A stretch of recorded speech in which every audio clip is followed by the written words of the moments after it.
कई साल पहले की बात है। एक गांव में युधिष्ठिर नाम का एक कुम्हार रहता था। दिन में बहुत मिट्टी के बर्तन बनाता था। जो भी पैसे मिलते थे उससे अपना शराब खरीद कर पी लेता।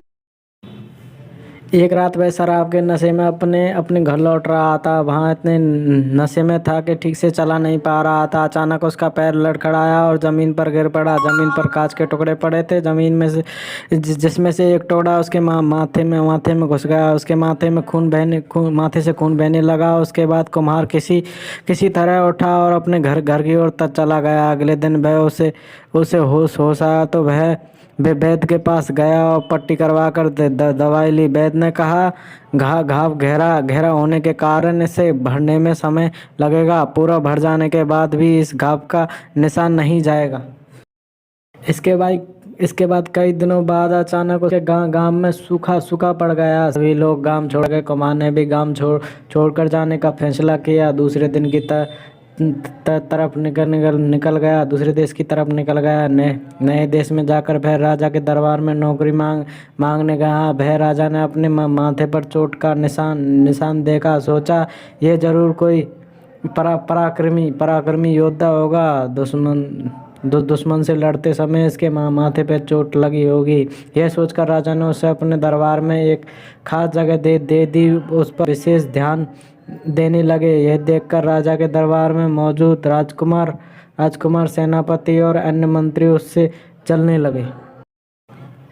ऐसा कई दिनों तक चलता रहा। एक दिन शत्रुओं ने राजा के महल पर हमला कर दिया। राजा ने अपनी पूरी सेना को युद्ध के लिए तैयार किया। उसने युधिष्ठिर से भी युद्ध में जाने के लिए कहा। युधिष्ठिर ने जब युद्ध भूमि की तरफ जा रहा था तो राजा ने उससे पूछा कि उसके माथे पर चोट किस युद्ध में लगी।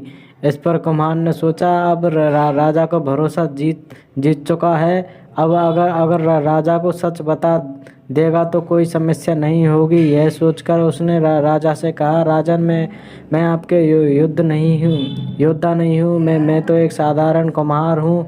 यह चोट मुझे किसी युद्ध में नहीं बल्कि शराब पीकर गिरने के कारण लगी है।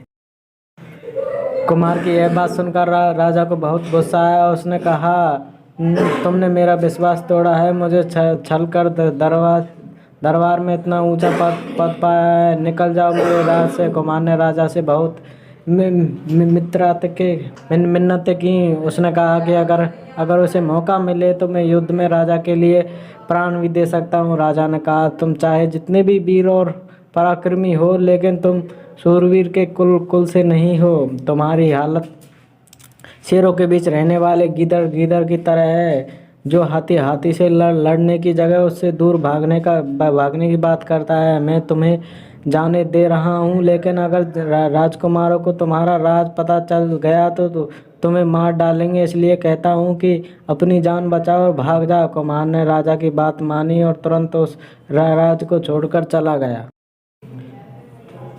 कहानी से ये सीख मिलती है इस कहानी से ये सीख मिलती है कि इंसान की असलियत छुप नहीं सकती, एक न एक राज खुल ही जाता है। अगर कहानी अच्छी लगी हो तो कमेंट करें एंड शेयर सब्सक्राइब ज़रूर करें। Thank you.